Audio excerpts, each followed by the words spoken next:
Welcome to the Sales Influence Podcast, where we talk about finding the why in how people buy. I'm your host, Victor Antonio. Thank you for joining me. Thank you for lending me those wonderful ears of yours.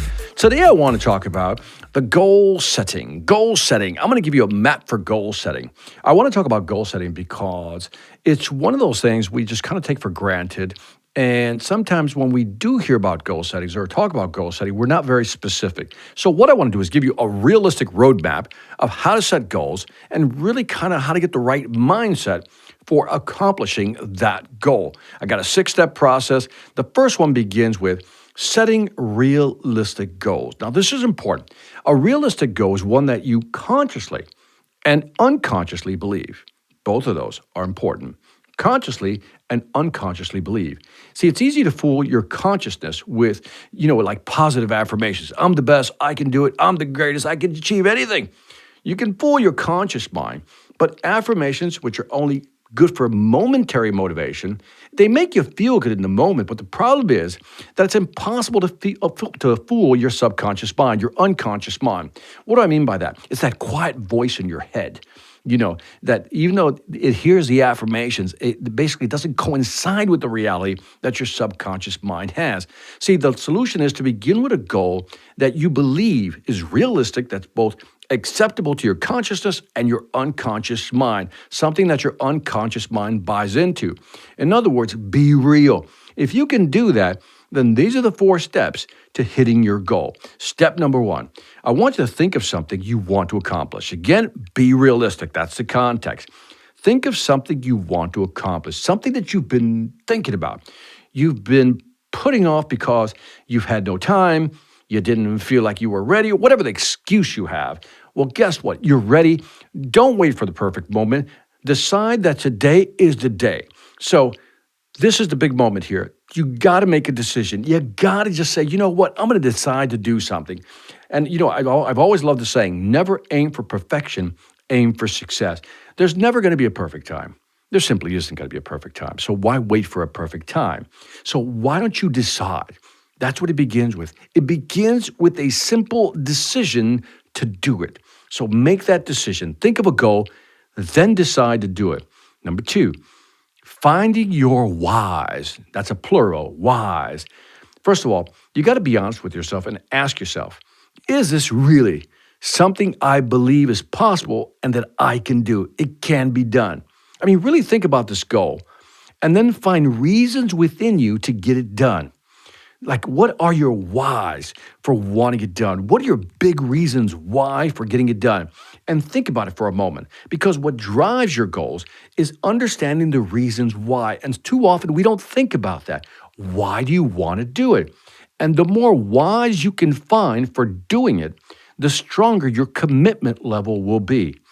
Step number 3. Okay, you got it. You got the goal. You've got your whys. Now, beyond decision, now it's full-blown commitment. And I want you to ask yourself, is this something you're willing to commit time and effort to? Time, money, or effort, or all the above.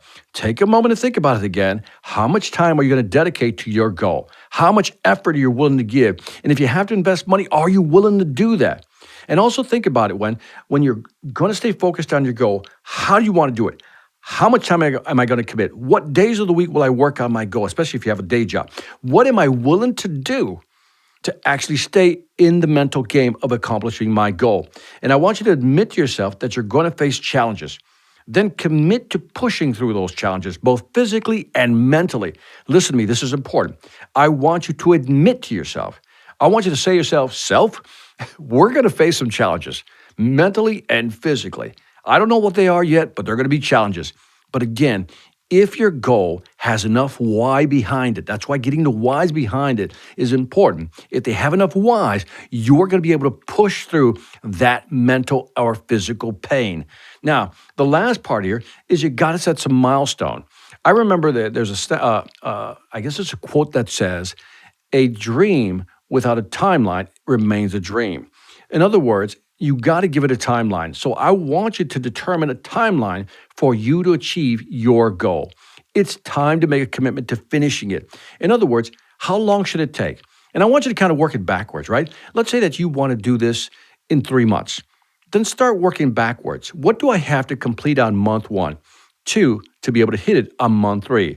So pick a date on the future, then set some milestones where you can assess your progress. And again, if it's a 3-month goal, then maybe you can set some short-term goals, little milestones to keep you on track. If you do this, you're going to hit your goal. And again, let's go do a quick review here. 1, think of something you want to accomplish. 2, be honest with yourself. Is this something I believe is possible and can be done? 3, is this something I'm willing to commit time, money, and effort towards? And step number 4, determine the timeline. So for example, I know this person who wanted to be a seamstress, right? And she says, I want to learn how to make dresses.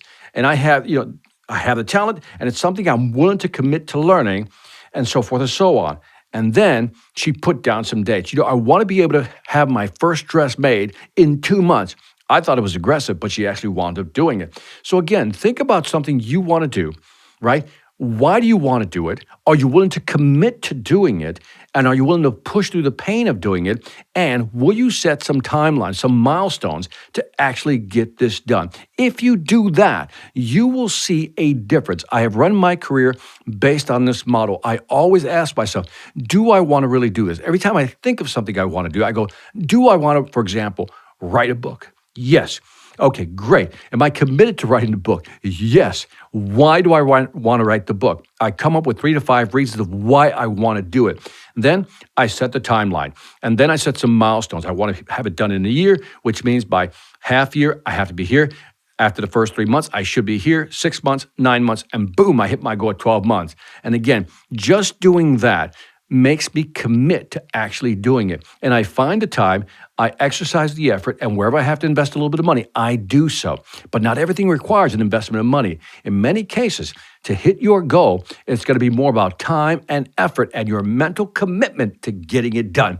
And that is it for the Sales Influence Podcast. Leave me some feedback on iTunes, Stitcher, YouTube, Pandora, Spotify, or wherever you're listening. I want to hear your feedback on goal setting and what you think of this 4-step plan. And after you've done that, check out the Sales Velocity Academy. We've added some great new courses. Super excited about what's happening over at the Sales Velocity Academy. Go check out the new courses. You'll be able to download our new brochure. I'm super excited about it. Go check it out. And again, this is Victor Antonio, always reminding you that selling ain't hard when you know how. Take care.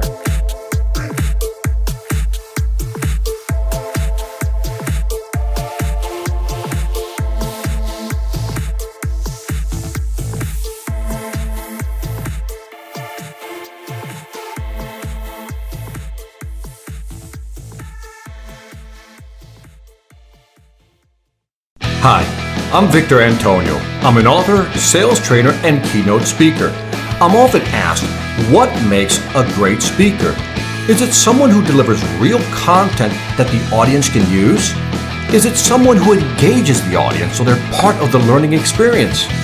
Or is it someone who can motivate an audience to push them beyond their comfort zone and discover new abilities? The answer is yes. But the most important thing to remember is that I'm not there to look good.